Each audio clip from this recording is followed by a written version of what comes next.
Assalamualaikum warahmatullahi wabarakatuh. Ya, pada video kali ini saya ingin memberikan beberapa pengalaman saya mengenai proyek yang saya kerjakan di Jepang dan Singapura. Oke, mari kita langsung saja ke tampilan berikut.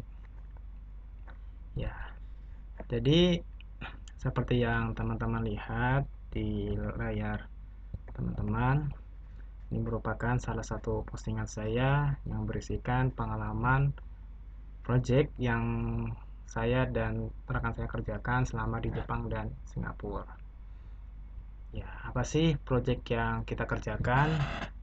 Sebenarnya project yang kita kerjakan ialah Ekahau Site Survey Post Validation.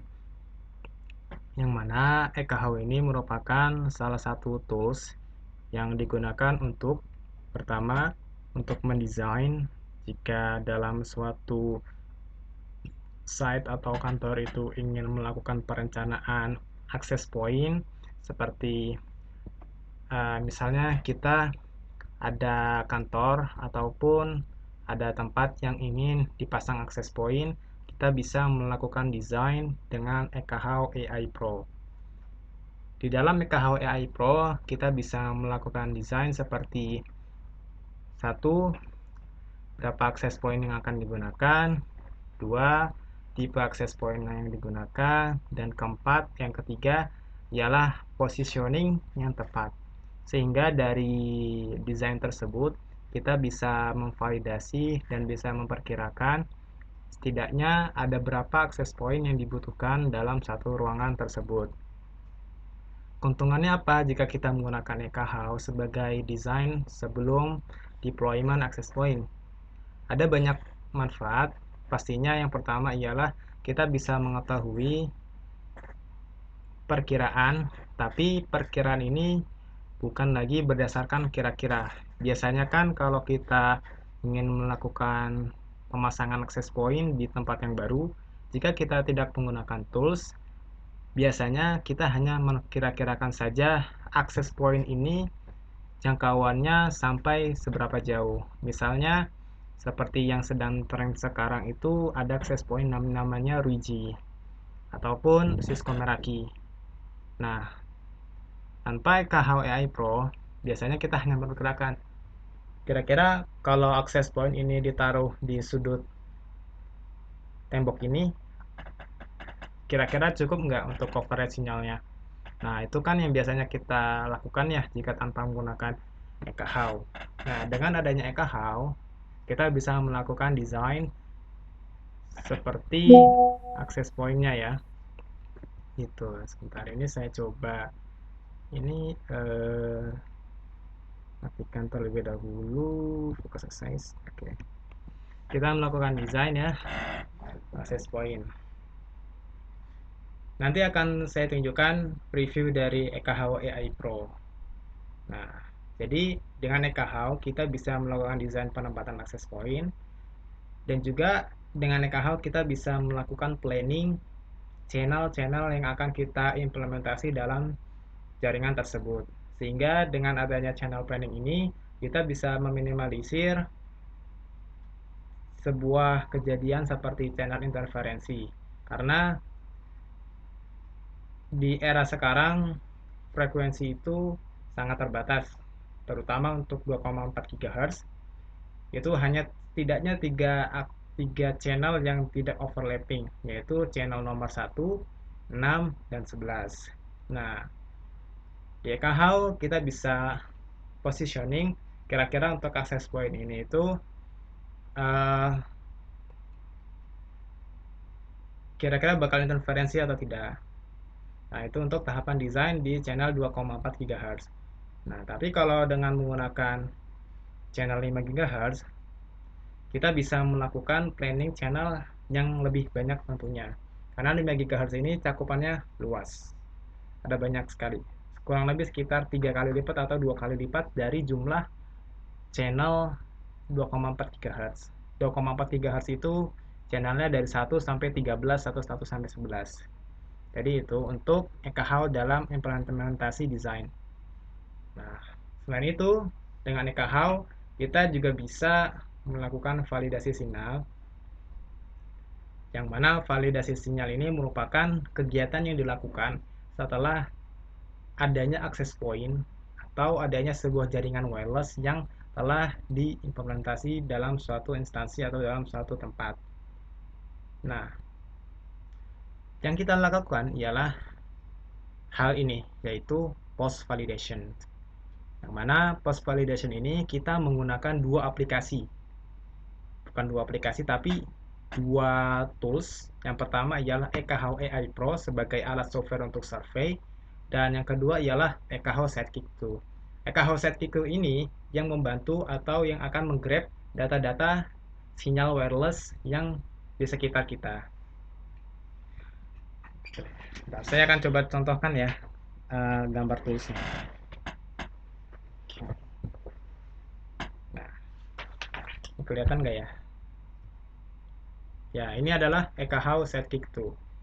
Nah, untuk melakukan post validation, kita biasanya menggunakan dua tools. Ya, dua tools. Satu, EKH AI Pro, aplikasi yang digunakan untuk menggrab atau mengambil sinyal Wi-Fi atau sinyal wireless yang diambil oleh EKH Sidekick 2 ini. Yang mana nanti EKH Sidekick 2 ini, ia akan menangkap data-data access point atau data-data sinyal wireless, entah itu 2,4 GHz, 5 GHz, atau 6 GHz. Karena pada dasarnya EKH Sidekick 2 ini dia bisa menangkap 3 sinyal wireless sekaligus. Nantinya sinyal-sinyal Wi-Fi tersebut atau wireless tersebut akan dipindahkan secara lifetime dengan menggunakan tabel Type-C yang dicolokkan kepada EKH Sidekick 2 dan kita colokkan di dalam iPad. Yang mana di iPad ini yang akan terinstall aplikasi EKH Survey atau EKH AI Pro. Seperti itu. Nah, jadi itu tools yang biasanya kita gunakan dalam melakukan atau conduct EKH post validation. Nah, keuntungannya apa ketika kita melakukan post validation? Keuntungannya ialah kita bisa mengetahui jumlah sinyal atau cakupan coverage sinyal Wi-Fi di dalam jaringan tersebut. Nanti akan saya coba tampilkan ya contohnya. Saya nggak bisa menampilkan apa yang saya kerjakan dari project ini karena ini terkait dengan NDA. Jika teman-teman tahu apa itu NDA, NDA itu merupakan Non-Disclosure Agreement yang artinya merupakan kesepakatan antara kedua belah pihak, antara klien dan customer dalam menjaga kerahasiaan suatu data informasi di dalam proyek tersebut. Apabila kita melanggar NDA tersebut, dampaknya kita bisa mendapatkan sebuah penalti atau bahkan blacklist dari customer. Jadi saya nggak akan menampilkan preview tampilan hasil post validation di dalam yang kita kerjakan di Jepang dan Singapura gitu. Nah, di EKH kita bisa desain, validate, optimizing, dan troubleshoot. Kalau desain itu dia yang tadi setelah saya singgung di awal, itu dia memplanning sinyal Wi-Fi atau access point yang akan kita implementasikan dalam suatu daerah atau satu tempat ya, sorry. Nah, tiga setelahnya seperti validate, optimize, dan troubleshooting itu biasanya digunakan dalam tahapan ketika access point sudah terpasang. Nah, jadi yang kita kerjakan dalam project EKH di Jepang dan Singapura itu kurang lebih bisa dibilang dari opsi 2, 3, dan 4 ini. Karena ia dilakukan post validation alias setelah access point itu terpasang di dalam jaringan. Nah, berikut saya coba preview ya setelah yang kita kerjakan. Nah, jadi ini sebenarnya ini nggak termasuk dalam bagian project, tapi kebetulan ini merupakan salah satu rekanan engineer dalam company kita, karena saya bergabung di company Smart Multi Solusi dan Yang satu ini merupakan salah satu engineer freelance dari SmartNet Indo, namanya Jack Theo. Jadi Jack Theo ini dia sebenarnya eh, nasionalnya itu di Malaysia, cuman dia pindah ke Singapura dan jadi permanent resident di sana, dan dia menjadi network engineer lah bisa dibilang. Ini di Singapura, dan saat kita di Singapura kemarin kita juga sempat untuk mampir ke Merlion. Untuk di Singapura, saya dan Pak Sukma ya, itu yang melakukan EKH Post Validation secara berdua di sana. Kalau di Jepang, saya sendiri. Itu juga pertama, kenapa saya sendiri? Eh, Pertama itu adalah ngepres budget, karena tiket perjalanan dari Indonesia ke Jepang itu untuk pulang pergi kurang lebih memakan 10 jutaan ya, tergantung.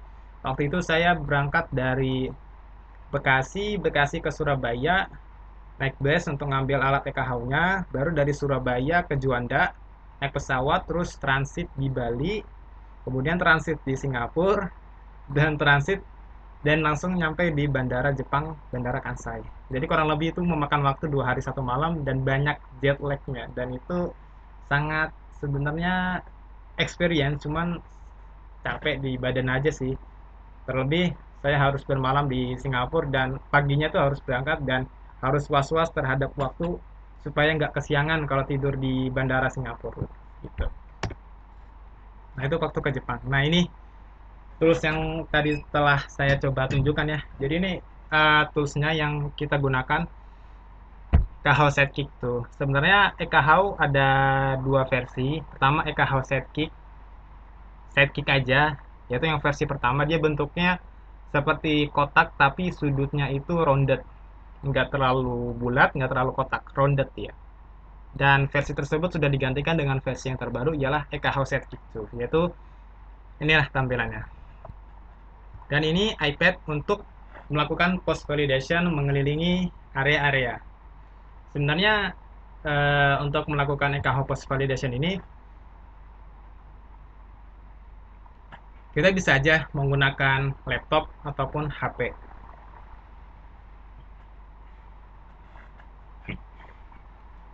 Kalau kita menggunakan handphone, itu hanya bisa digunakan untuk brand iPhone. iPhone. Saya pernah nyoba untuk yang Samsung, itu ada banyak kekurangannya, dan kalau dilihat dari review-review di Playstore juga banyak minusnya.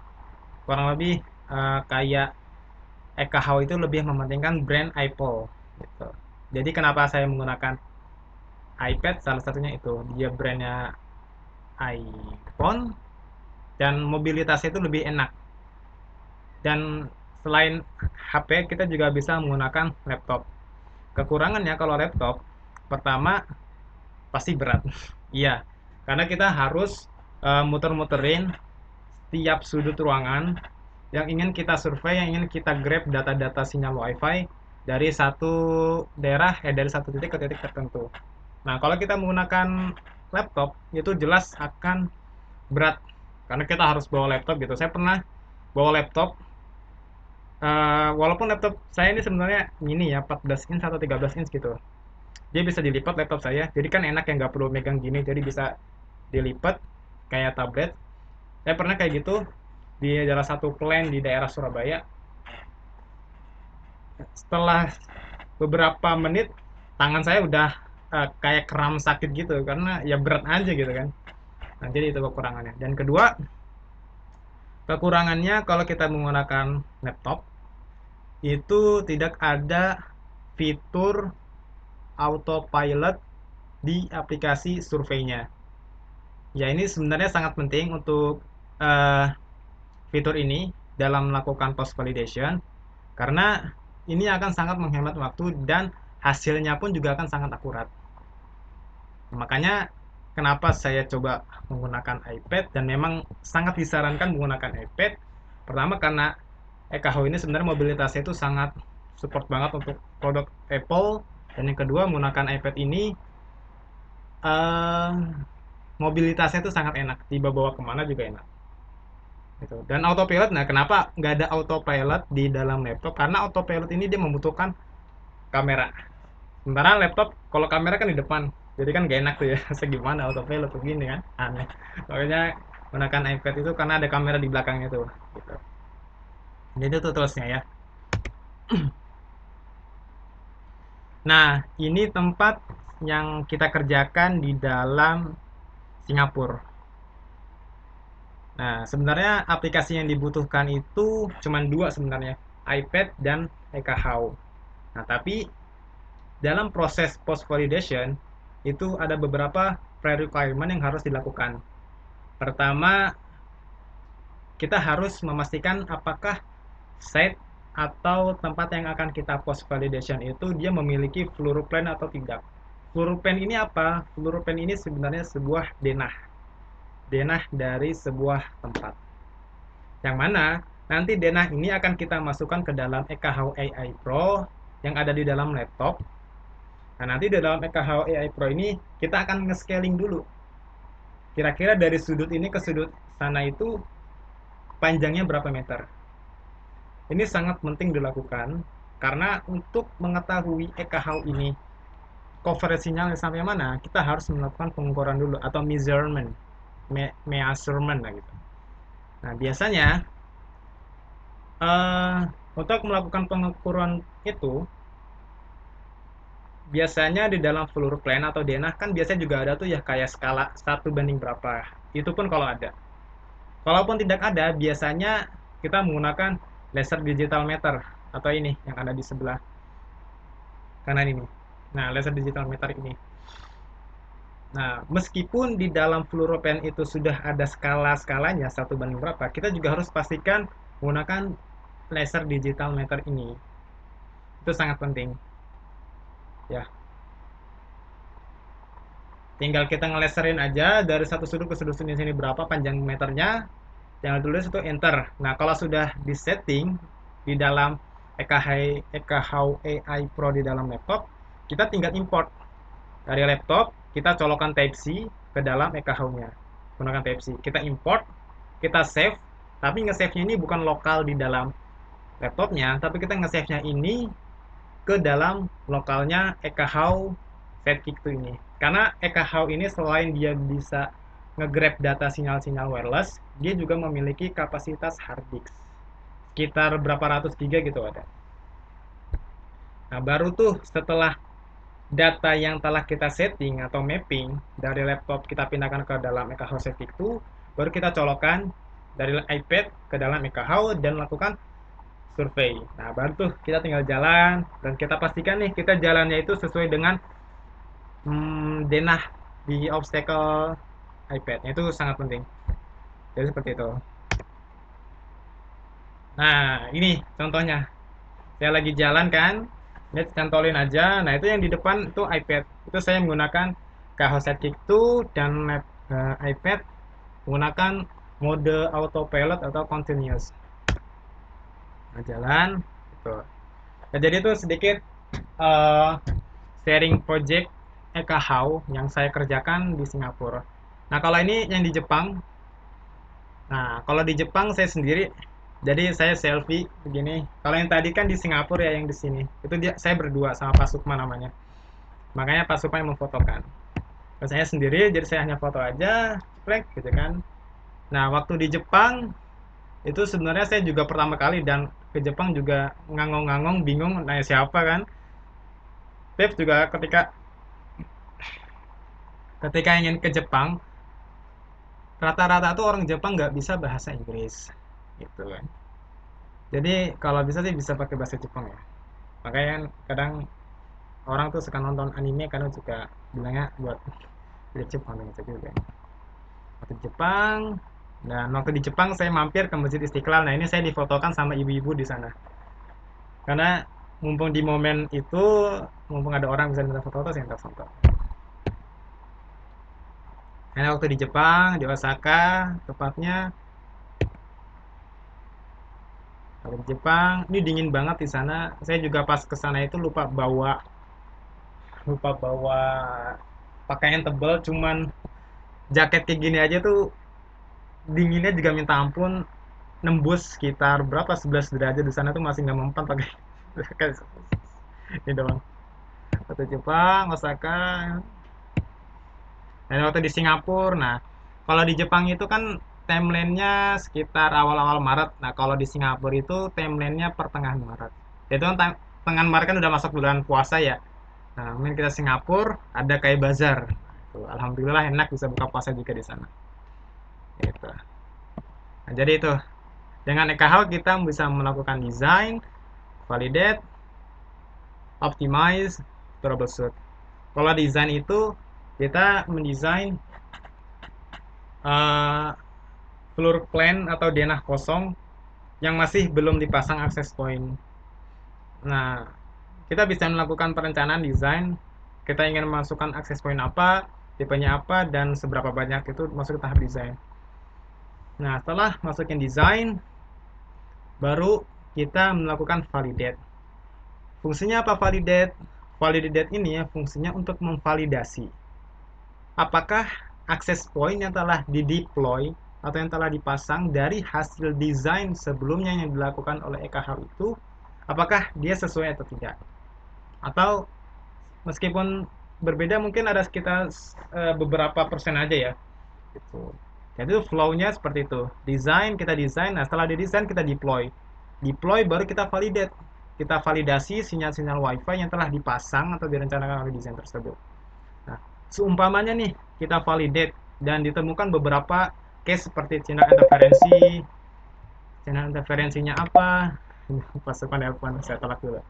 Channel interferensinya apa, dan gitu-gitu. Nah, itu kita bisa optimize. Optimize-nya caranya kita ngecek tuh dari hasil validate, kita cek di dalam EKHWI Pro kira-kira yang pas ini penempatannya di mana, seumpama itu terlalu berdekatan ataupun channel wirelessnya itu mau dipasang berapa. Nah, itu sebenarnya optimize atau bisa health check. Nah, habis itu kita bisa melakukan troubleshoot. Nah, troubleshoot ini sebenarnya sangat fungsi banget karena kan kadang ada tuh kayak case di dalam sebuah tempat. Ini sinyalnya bagus kok, tapi kok kenapa downloadnya kecil gitu kan. Nah, itu saya pernah dapetin dia dari ISP bandwidthnya sekitar 30 Mbps. Tapi kenapa pas kita konekkan ke dalam jaringan tersebut dengan tanpa limitasi bandwidth ya, itu kok cuma nge-stuck di 5 Mbps saja gitu. Nah, saat itu access point-nya menggunakan MikroTik. Pas saya cek, ternyata dia pakai yang bandnya itu 2,4 GHz, cuman pakai yang 802.11 yang B atau A gitu. Itu kan dia bandwidthnya atau itunya kan terbatas ya, makanya kan juga harus disetting jadi AX atau berapa. Itu pakai begitu. Jadi gitulah. Itu kan troubleshoot. Nah, misalnya dari troubleshoot itu sudah ketahuan masalah-masalah di mana, kita bisa melakukan redesign ulang. Yang mana redesign ini setelah kita ambil keputusan dari troubleshoot. Saya coba tampilkan EKH ya, aplikasi EKH yang kita gunakan. EKH, coba EKH. Ya, saya coba buka EKH. Gitu. Jadi sangat luar biasa dengan EKH ini. Menjadi wasilah saya bisa project di area-area Indonesia seperti Jawa Timur, Surabaya, terus di daerah mana tuh namanya di lupa saya, sama bisa mampir ke Jepang dan Singapura. Alhamdulillah melalui EKH Pro ini. Nah, saya akan coba preview ya EKH Pro ini. Nah, EKH Pro ini yang digunakan untuk melakukan desain. Oke, jadi tampilannya saya coba buka example project kali ya. Example project. Oh, report templates ini.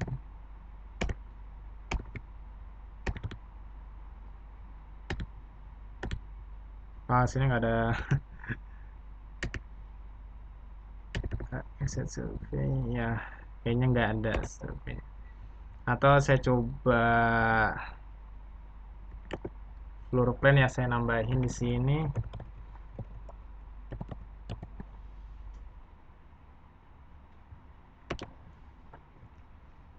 Floor plan, saya cek Google kan.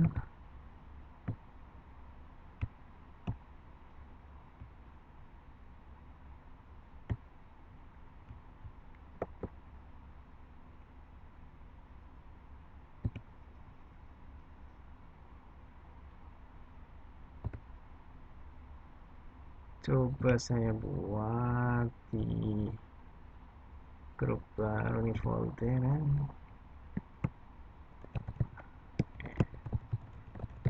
Set. Oke. Sample floor plan ditambahkan.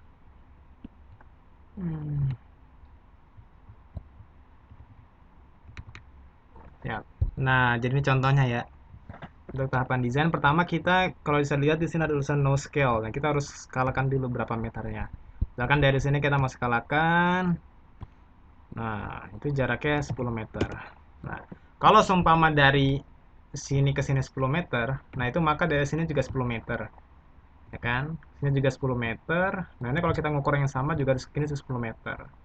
Artinya kita di sini cuma ngukur salah satu sisi aja. Nah, dengan tahapan desain baru kita bisa melakukan desain. Pakai obstacle-nya apa, misalkan gini kan. Atau akan masang access point-nya apa aja, itu bisa di sini. Saya di sini nggak bisa demokan semuanya karena itu akan melakukan banyak waktu dan itu mungkin akan bisa saya buat video terpisah tentang tutorial EKH. Ya, semoga saja. Nah, di sini access point yang akan kita desain atau planningkan. Misalnya di sini ada Rigi ya. Nah, itu bisa di sini. Saya pasang Rigi di sini kan. Pasang di sini, pasang di sini, di sini. Nah, visualisasinya kita tampilkan di sini. Nah, seperti itu. Jadi kurang lebih seperti inilah. Ini contoh saja. Untuk selebihnya, untuk demo cara penggunaan EKWI pun mungkin akan saya buat video terpisah. Oke, terima kasih semuanya. Jadi itu sedikit review singkat saya, sharing session terkait dengan project yang saya kerjakan di Jepang dan Singapura. Mungkin ini bisa menambah wawasan pada teman-teman semua.